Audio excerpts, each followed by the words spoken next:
요한복음 6장 1절부터 15절까지의 말씀입니다.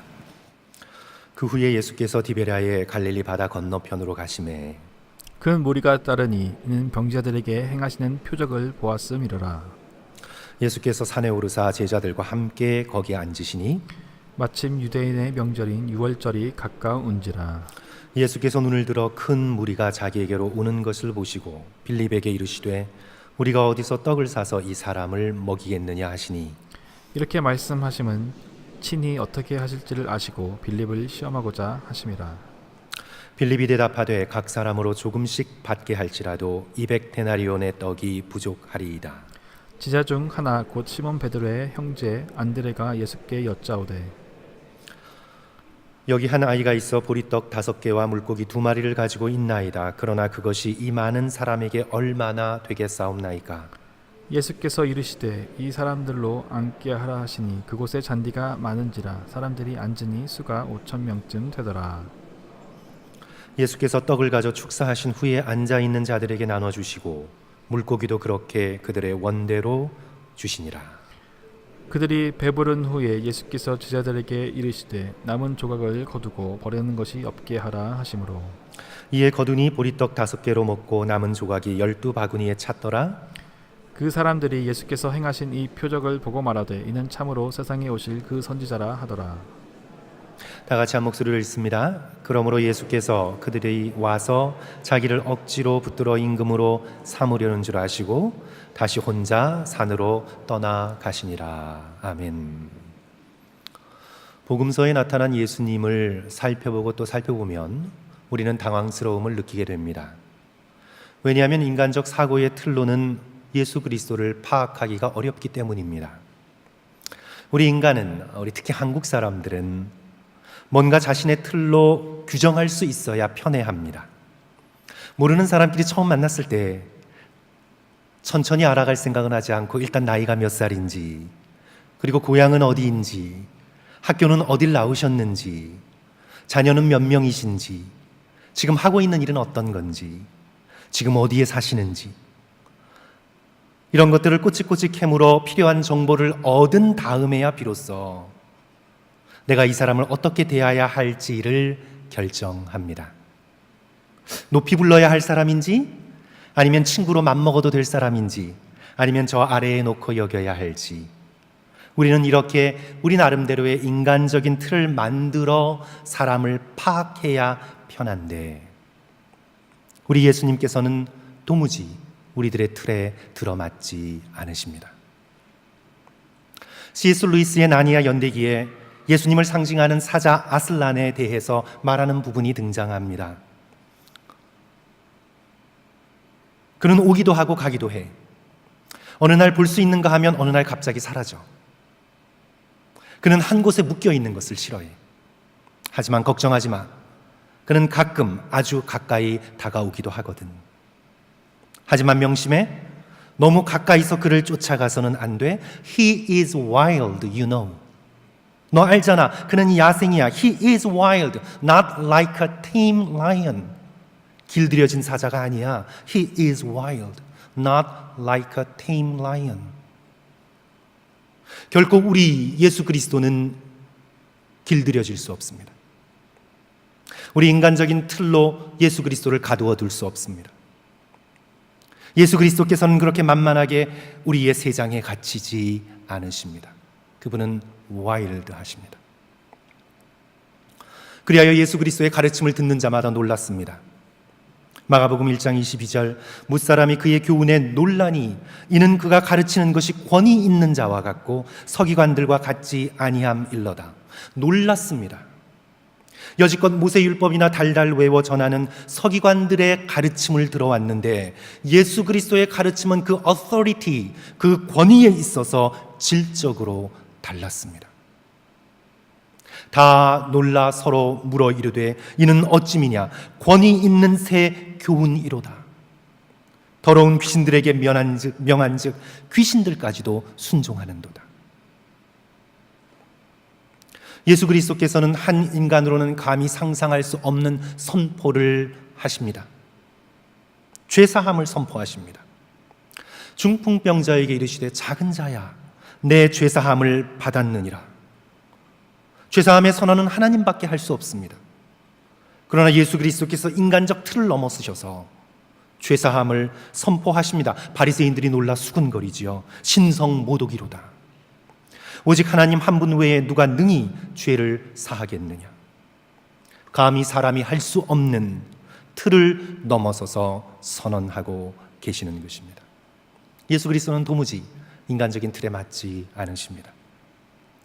당시 위대한 랍비면, 위대한 선생이라면 감히 접근조차 하지 않을 세리와 청년들과 죄인들을 불러 모아 식탁을 나누십니다. 다른 랍비의 제자들은 다 금식하는데 예수님과 예수님의 제자들은 먹고 마시는 것처럼 보입니다. 먹기를 탐하는 자, 죄인의 친구라는 별명을 예수 그리스도께서 얻게 됩니다. 유대인 랍비라면 공개적인 자리에서 여성에게 다가가 말을 걸지 않습니다. 그러나 예수 그리스도께서는 그것도 사마리아 여인에게 다가가셔서 먼저 물을 달라고 말을 거십니다. 여인이 놀라 묻지요. 요한복음 4장 9절 어찌하여 사마리아 여자인 나에게 물을 달라 하나이까. 도무지 예수 그리스도께서는 인간적인 틀에 맞지 않으십니다. 당시에 기적을 행하여 사람들을 놀라키는 마술사들은요, 놀라운 일 하나를 성공적으로 해내면 이리저리 떠들고 다니며 자신을 선전합니다. 과대광고합니다. 그리하여 사람들에게서 이득을 얻으려고 합니다. 그러나 예수 그리스도께서는 나병 환자를 고치시고는 삼가 아무에게도 말하지 말라고 엄히 경고하십니다. 귀신 들린 자를 고치시면서 아무에게도 알리지 말라고 경고하십니다. 죽은 소녀를 달리다굼으로 살리시면서 아무에게도 말하지 말라고 제자들과 가족들에게 말씀하십니다. 도무지 인간의 틀로는 예수 그리스도를 가두어 둘 수가 없습니다. 예수께서는 그 당시에 가장 중요한 전통적 가족의 틀도 뛰어넘으십니다.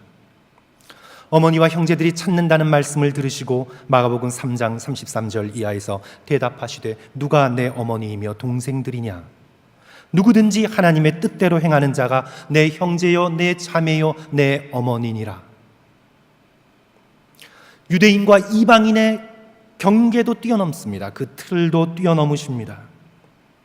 수로보니게 여인의 믿음을 칭찬하십니다. 여자여 내 믿음이 크도다. 이방인인 로마인 백부장의 믿음을 유대인들과 비교하여 칭찬하십니다. 이스라엘 중에 이만한 믿음을 내가 만나보지 못하였도다. 예수님께서는 그 당시에 가장 중요한 모세율법의 사회적 규범의 틀도 뛰어넘으십니다. 너희 중에 죄 없는 자가 먼저 돌로 치라 말씀하신 후에 홀로 남은 간음하다 잡힌 여인을 향해 나도 너를 정죄하지 아니하노라. 모세의 율법대로라면 돌을 들어 정죄했어야 하는데 나도 너를 정죄하지 아니하노라. 다시는 가서 죄를 범하지 말라. 우리 예수님은 결코 인간적 생각의 틀, 문화와 전통의 틀, 종교와 시대 상황의 틀에 갇혀 계시는 분이 아닙니다. He is wild, not a tame lion. 예수 그리스도께서는 와일드하신 분이십니다. 야생의 것입니다. 자유롭습니다. 결코 길들여질 수 없습니다. 갇히지 않으십니다. 제한받지 않으십니다. 바로 이런 예수께서 인간뿐만이 아니라 사탄까지도 아연실색케 할 기이한 선택을 하십니다. 인류 역사와 우주의 판을 뒤흔드는 게임 체인저, 상상을 초월한 선택을 하십니다. 온 세상을 창조하신 하나님께서 강함을 선택하지 아니하시고 약함을 선택하십니다. 예수 그리스도께서 강함의 길을 걸어가지 아니하시고 약함의 길을 걸어가시기로 작정하십니다. 오늘 우리가 함께 읽은 본문의 말씀에 강함의 길과 약함의 길이 잘 나타나 있습니다. 다 같이 예수 그리스도께서 어떤 길을 선택하시는지 우리 함께 두 장면으로 나누어서 오늘 말씀을 살펴보고자 합니다. 첫째로 오병이어의 기적을 행하신 후에 백성들이 예수님을 임금 삼으려는 장면입니다. 예수 그리스도께서 오병이어의 기적을 행하셨습니다. 행하시되 풍성히 행하셨습니다. 우리 11절을 함께 보시기 바랍니다. 우리 11절 성도 여러분 함께 읽습니다. 예수께서 시작. 예수께서 떡을 가져 축사하신 후에 앉아있는 자들에게 나눠주시고 물고기도 그들의 원대로 주시니라. 원대로 주셨습니다. 먹고 싶은 대로 풍성히 주셨습니다. 12절에는 남자만 5천 명인 이 수많은 사람들이 배불렀다고 기록하고 있습니다. 12절 그들이 배부른 후에 간신히 허기를 채운 것이 아니라 배가 불렀습니다. 그리고 남은 조각을 거두어 봤더니 13절 이에 거두니 보리떡 5개로 먹고 남은 조각이 몇 바구니라고요? 12바구니에 찼더라.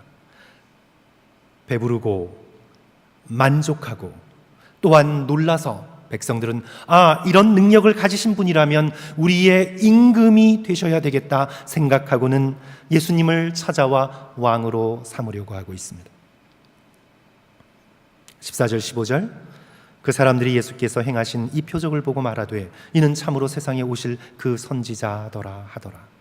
그러므로 예수께서 그들이 와서 자기를 억지로 붙들어 임금으로 삼으려는 줄 아시고.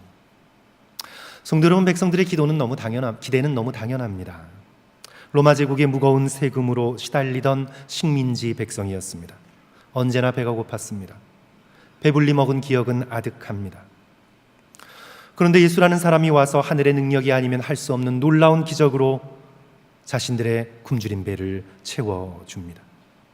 먹고 남은 것이 이스라엘 지파의 숫자와 같이 12광주리가 됩니다. 바로 이 사람이 메시아구나. 이 사람이 바로 우리의 왕이 되셔야 되는 분이구나. 예수께 몰려와 우리 임금이 되어달라고 억지로 강권합니다. 정치인의 입장에서 보면 절호의 기회입니다. 이미 여러 명의 자칭 메시아들이 대중들을 선동해 왔습니다. 만약 예수 그리스도께서 세상의 정치인이시라면 이 절호의 기회를 그냥 보내는 것은 어리석고도 어리석은 결정입니다. 오늘 본문 말씀 10절에서 남자들의 숫자를 분명하게 언급하고 있는데요. 남자들의 숫자가 5천 명입니다. 사람들이 앉으니 그 수가 5천 명쯤 되더라. 마가복음과 누가복음에서는 남자 5천 명이라고 명시합니다. 우리 구약에 익숙한 분들은 느끼게 됩니다. 남자의 숫자를 세는 것은 전쟁을 위함입니다. 남자 몇 천 명, 이것은 칼을 차고 무장하여 전쟁에 나갈 수 있는 군인의 숫자를 의미합니다. 만약 예수께서 자신을 임금 삼으려고 하는 이 5천 명의 남자를 무장시키시고 예루살렘으로 행진해 나간다면, 그리고 가는 곳곳마다 기적을 베푸셔서 사람들을 놀라게 하고 먹을 것으로 저들의 배를 채워주신다면 그 숫자가 눈덩이처럼 불어나지 않겠습니까? 엄청난 정치적, 군사적 영향력을 행사할 수 있지 않으시겠습니까? 백성들이 원한 것이 바로 그것이었습니다. 세상이 원한 것이 바로 그것이었습니다.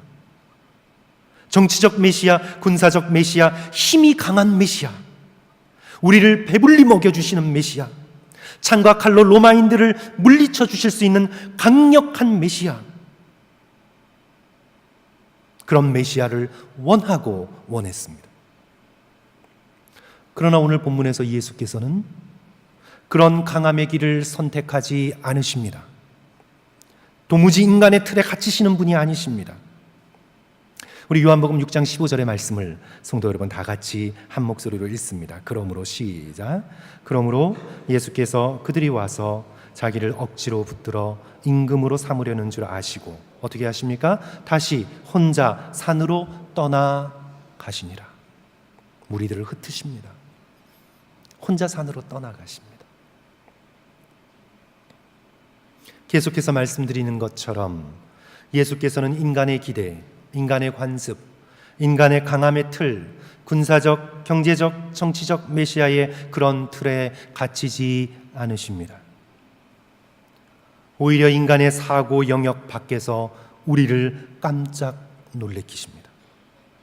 입이 떡 벌어지게 만드십니다. 사단조차도 하나님께서 정말 이 길을 걸으시리라는 것을 상상조차 하지 못했습니다. 하나님의 아들 예수 그리스도께서 강함의 길이 아닌 약함의 길을 선택하십니다. 왕은 왕이시되 자기 편의 사람들은 배불리고 적들은 창과 깔로 찔러 죽이며 왕됨을 선포하는 그런 왕이 아니라 만 백성을 배부르게 하시려고 당신 자신은 처절하게 굶주리신 왕,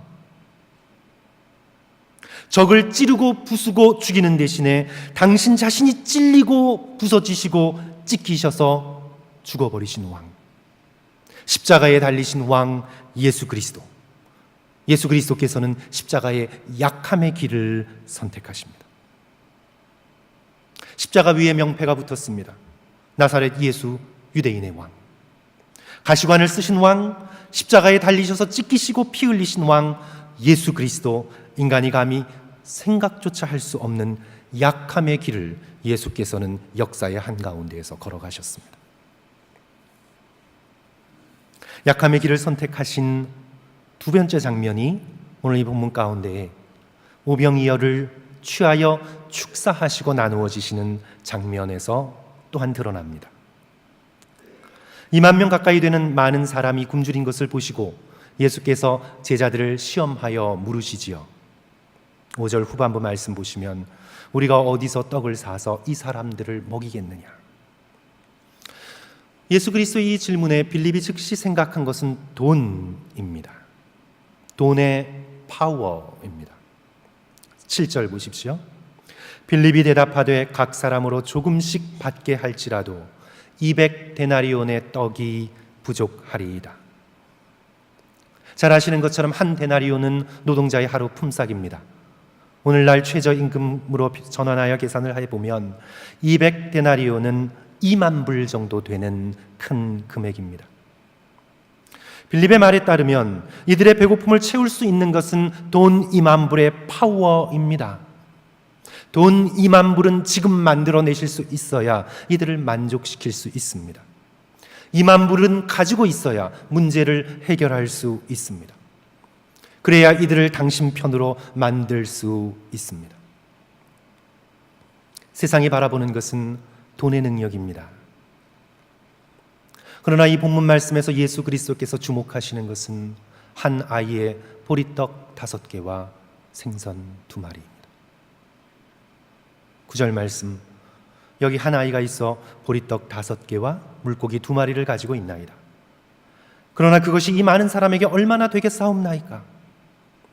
그렇지요, 성도 여러분. 세상의 기준에서는 어림없습니다. 가당치도 않습니다. 본문에서 보리떡이라고 기록합니다. 밀이 아닌 보리로 만든 떡입니다. 이것은 가난한 사람들이 먹는 양식입니다. 물고기 2마리, 성도 여러분, 이 물고기 2마리가 참치는 아니겠죠. 그렇게 큰 것은 아니겠습니다. 노르웨이산 고등어 정도도 되지 않는 것이겠습니다. 결코 그렇지 않습니다. 원문은 옵사리아, small fish, 아주 작은 생선입니다. 갈릴리 호수에서 나는 잡고기입니다. 손바닥에 반도 되지 않는 생선입니다. 머리 띄고 꼬리 띄면 먹을 것이 별로 없습니다. 소금에 절여 피클로 만들어서 보리떡과 함께 곁들여 먹는 정도의 생선입니다. 아주 보잘것없는 식사입니다. 한 아이가 먹을 분량입니다. 그 작은 것으로 무엇을 할 수 있겠습니까? 그러나 예수 그리스도께서는 그것을 손에 받으십니다. 그리고 그것을 취하십니다. 돈의 파워가 아니라 작고 보잘것없는 한 아이의 보리떡 5개와 생선 2마리를 취하셔서 그것으로 백성들을 먹이십니다. 세상의 강함의 길이 아닌 하나님의 약함의 길을 가기로 선택하십니다. 11절 말씀이죠. 예수께서 떡을 가져 축사하신 후에 앉아있는 자들에게 나눠주시고 물고기도 그렇게 그들의 원대로 주시니라. 성도 여러분, 이는 무엇을 미리 보여주고 있나요? 십자가에 달려 죽으시기 전 제자들과 함께 행하신 성만찬의 장면을 우리에게 미리 보여주고 계십니다. 예수 그리스도께서 전능의 칼을 휘두르시며 반역자들을 죽이고 죄인들을 찔러 죽이고 적들의 피를 이 땅에 흘려 승리를 선언하시는 강함의 길을 걸어가시는 것이 아니라 오히려 당신 자신의 거룩한 몸이 찢기고 당신의 거룩한 피가 흘려져서 온 땅의 죄인들을 살리시는 십자가의 약함의 길을 예수께서 걸어가십니다. 이는 너희를 위하여 주는 내 몸이라.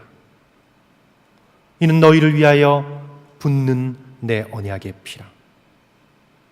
예수 그리스도께서 지극히 약한 자가 되셔서 십자가 위에서 그 살이 찢기시고 피가 흘려지심으로 인해 죄인인 저와 여러분이 새로운 생명을 얻게 되었습니다. 예수 그리스도의 약함의 길이 온 세상을 구원하는 능력의 길이 되었습니다. 하나님의 약함이 인간의 강함을 이기는 능력이 되었음을 오늘 우리는 이 본문의 말씀 가운데에서 깨닫게 됩니다. 성도 여러분, 이 말씀을 오늘 우리의 삶 가운데 어떻게 적용할 수 있을까요? 한 가지만 나누면서 오늘의 말씀을 마치고자 합니다. 사랑하는 성도 여러분, 큰 사랑의 마음을 품으시고 서로서로에게 약해지십시오. 사랑의 마음을 품으시고 서로서로에게 약해지십시오. 약함이 강함을 이긴다는 것을 명심하십시오. 가족과 형제 자매와 교우들과 바깥의 사람들을 대할 때 강함이 아닌 약함을 선택하십시오. 권위의 힘으로 짓누르고 윽박지르는 것이 성도 여러분 순간적으로 통하는 것 같습니다. 그것이 쉬워 보입니다. 그들의 아픔을 같이 나누고 그들과 함께 슬퍼하고 아파하는 약함의 길이 아니라 순간적으로 강함의 길을 가는 것, 그것이 쉬운 길입니다. 칼과 창의 힘으로 성도 여러분, 몸은 무릎 꿇릴 수 있습니다. 사람들을 무서움에 떨게 만들 수도 있습니다. 하지만 마음은 결코 변화시킬 수 없습니다. 강함으로 마음은 결코 컨트롤할 수 없습니다. 마음을 변화시키는 것은 오직 사랑의 힘입니다. 사랑은 약함에서 나옵니다. vulnerability, 사랑은 약함에서 나오는 것입니다. 내가 마음을 부드럽게 하고 서로의 상처를 바라보며 불쌍히 여기고 그것을 나의 상처로 여겨 상대의 아픔을 나의 것으로 껴안으며 같이 눈물 흘리고 내가 어떻게 할 수 없기에 함께 그 자리에 머물러 기도하고 기다릴 수밖에 없는 약함의 길만이 인간의 마음을 변화시키는 유일한 능력이 됩니다. 사랑하는 성도 여러분, 모든 관계에서 여러분이 강함을 선택하여 바득바득 이겨보려고 하십시오. 거기에는 어떤 사랑도, 어떤 회복도, 어떤 치유도 없습니다. 누가복음 15장에 나오는 탕자의 아버지를 생각해 보십시오. 살아있는 아버지에게 유산을 달라고 요청하는 아들에게 저 같으면 뺨을 올려 붙이겠습니다.